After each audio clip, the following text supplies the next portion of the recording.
Hey everyone, welcome back to the channel. Today we're diving into something really creepy, the scary truth behind sleep paralysis. Trust me, you don't want to miss this one.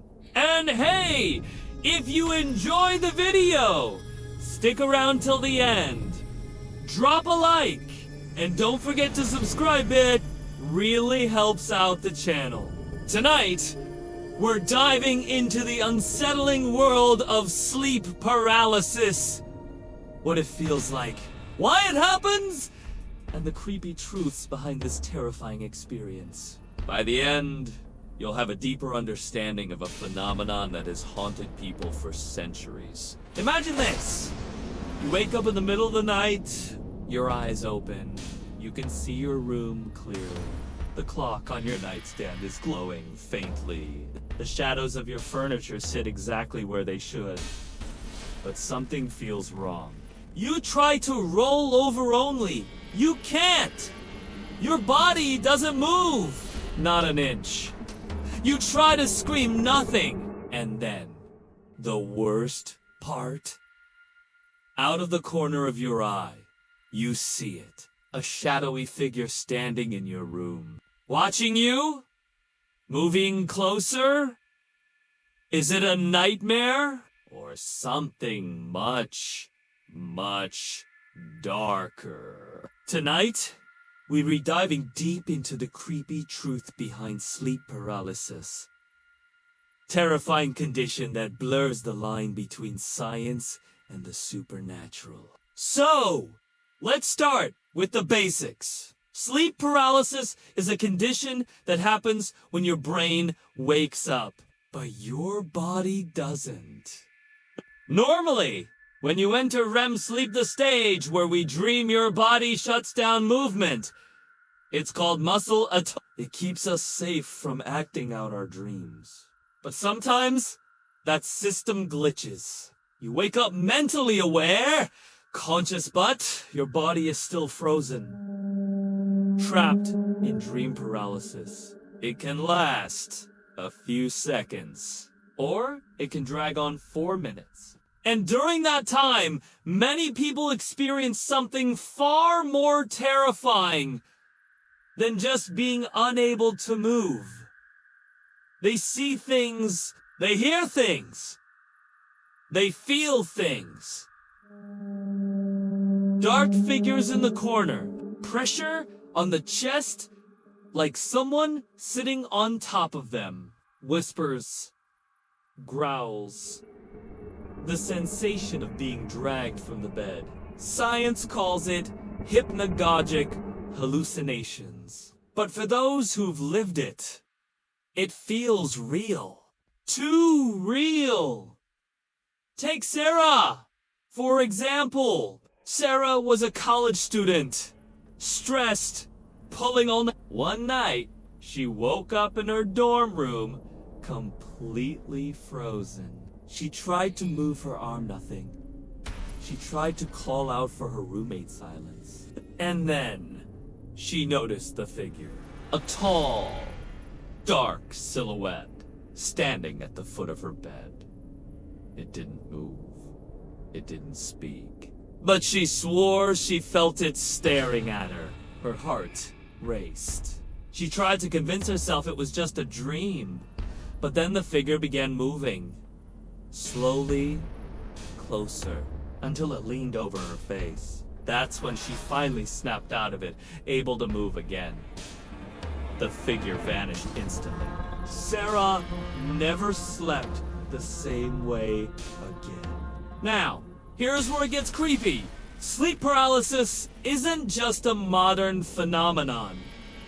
People have been reporting it for centuries. In the Middle Ages, people believed these experiences were caused by demons. They even had a name for the creature that sat on your chest and stole your breath at night.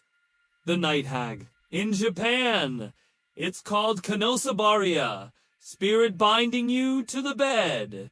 In Newfoundland, they speak of the old hag syndrome. And across cultures, the descriptions are eerily similar.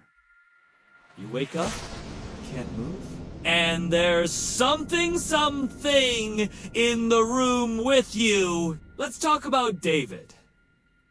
David lived alone in a small apartment. One night, he woke to the sound of footsteps in his room. He tried to turn his head frozen. His chest felt heavy, like someone was pushing down on it. And then he heard it. A voice, a whisper right in his ear. You don't belong here. When he finally broke free from the paralysis, he leaped from his bed. No one was there. Doors locked, windows shut. To this day, David swears it wasn't just a dream. So what's going on? Science says it's all in your head. A mix of REM paralysis, hallucinations, and stress. The brain is stuck between dreaming and waking, and it creates terrifying imagery.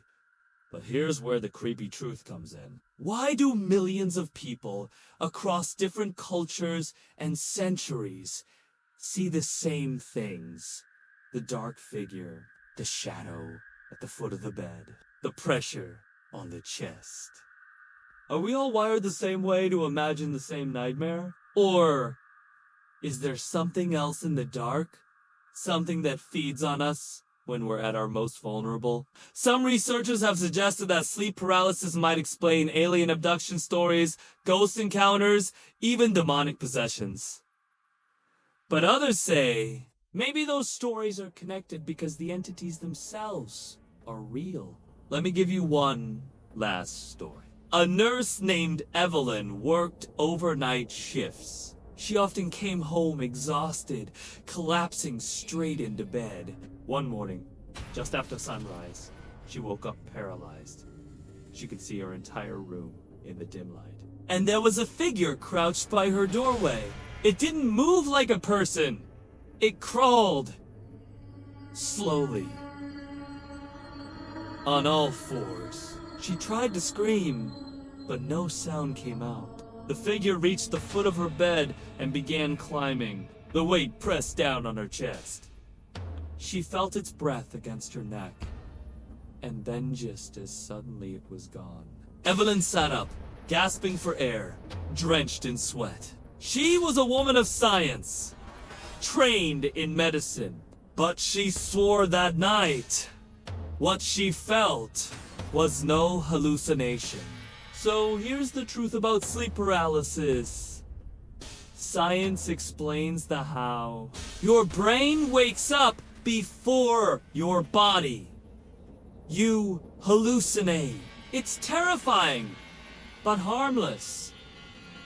But the experience itself, the shadow figures, the whispers, the crawling weight on your chest, that's the part science hasn't fully explained. And maybe it never will. So the next time you wake in the middle of the night, unable to move, and you feel that heavy presence in the room, ask yourself, is it just your brain misfiring? Or did something come to visit? Sleep well tonight, if you can.